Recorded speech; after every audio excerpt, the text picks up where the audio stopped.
মানে কম খরচে সিকিম ভ্রমণের ফিল নেওয়া যাবে ঢাকায় আসলে।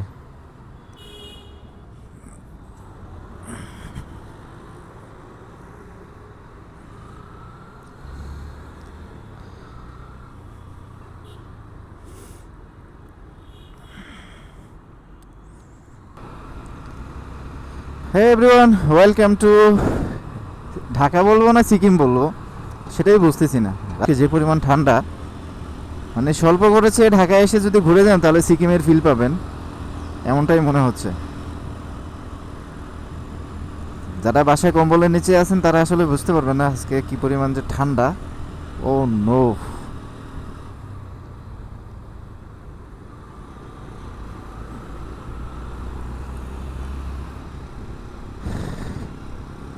এই ঠান্ডার মধ্যে বাইক চালাতে ভালোই লাগে, খুব মজা লাগতেছে রাইড করে। হ্যান্ড গ্লোভস পরা আছে ফুল, তারপরও হ্যান্ড গ্লোভস, রাইডিং জ্যাকেট সব মিলে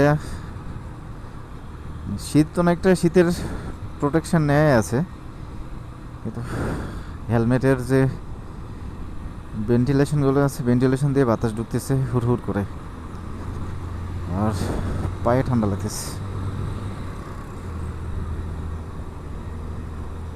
ঠান্ডার মধ্যে বাইক চালাতে অনেক মজাও লাগতেছে। একটা ট্যুর দেওয়া উচিত এই শীতের মধ্যে।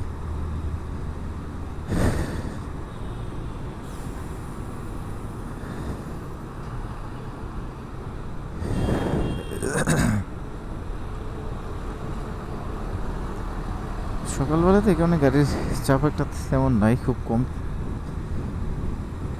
এক হচ্ছে সকালবেলা, তারপরে হচ্ছে ঠান্ডা।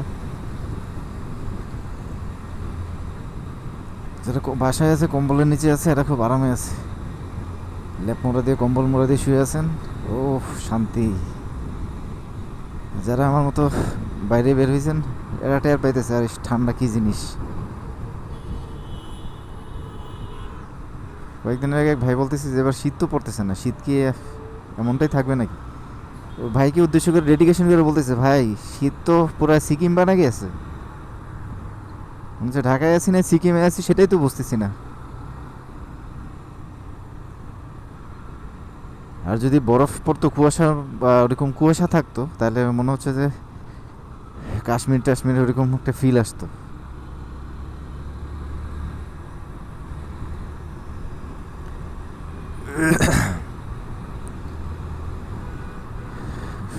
ঢাকায় এত শীত, গ্রামের অবস্থা তাহলে আরও খারাপ অবস্থা।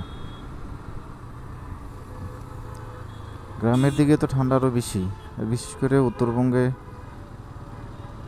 উত্তরবঙ্গের দিকে। নর্মালি ঢাকায় শীত যখন শুরু হয় নাই, তখনও উত্তরবঙ্গে মানে হাড় কাঁপানো শীত। আর আজকে তো ঢাকার অবস্থা তো ভয়াবহ খারাপ।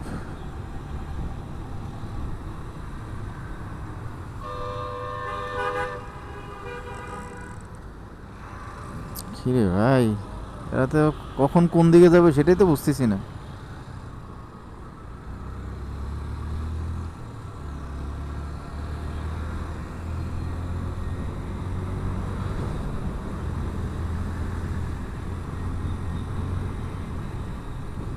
যাই হোক, এই শীতের মধ্যে যারা বাইক রাইড করবেন, ট্যুর করবেন, বা অফিসের প্রয়োজনে, নিজের প্রয়োজনে বাইক নিয়ে বের হবেন, অবশ্যই শীতের ফুল প্রোটেকশন নিয়েই বের হবেন।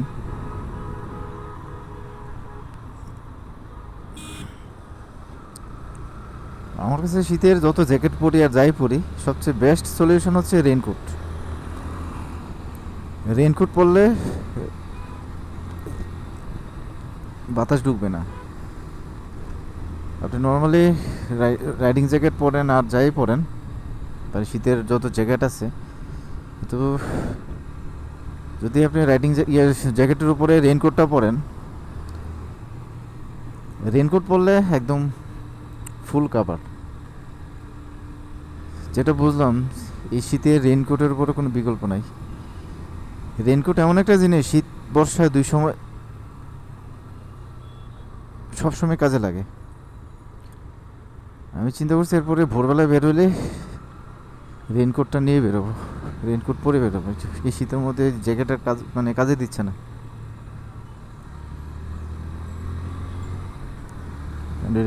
রেনকোট তো ওয়াটারপ্রুফ, এখানে রেনকোট দিয়ে বাতাস ঢুকবে না।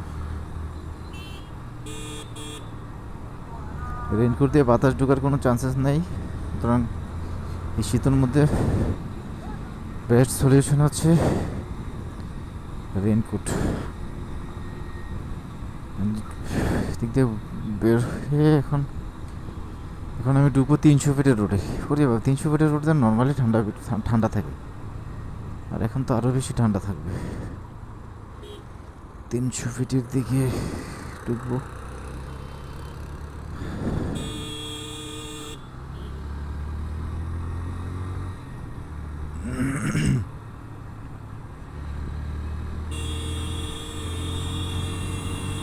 ও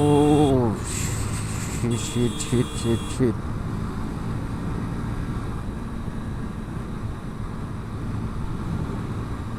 পুরো কাঁপায় ফেলাইতেছে ঠান্ডায়।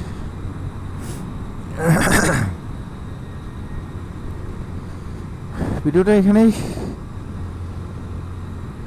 শেষ করলাম। সবাই ভালো থাকেন, সুস্থ থাকেন, আর শীতকালে সাবধানে রাইড করবেন। সব ধরনের শীতের প্রোটেকশন নিয়ে বাইক নিয়ে বের হবেন। ঠান্ডায় পুরো জমে গেলাম, কথা বলতে পারতেছি না।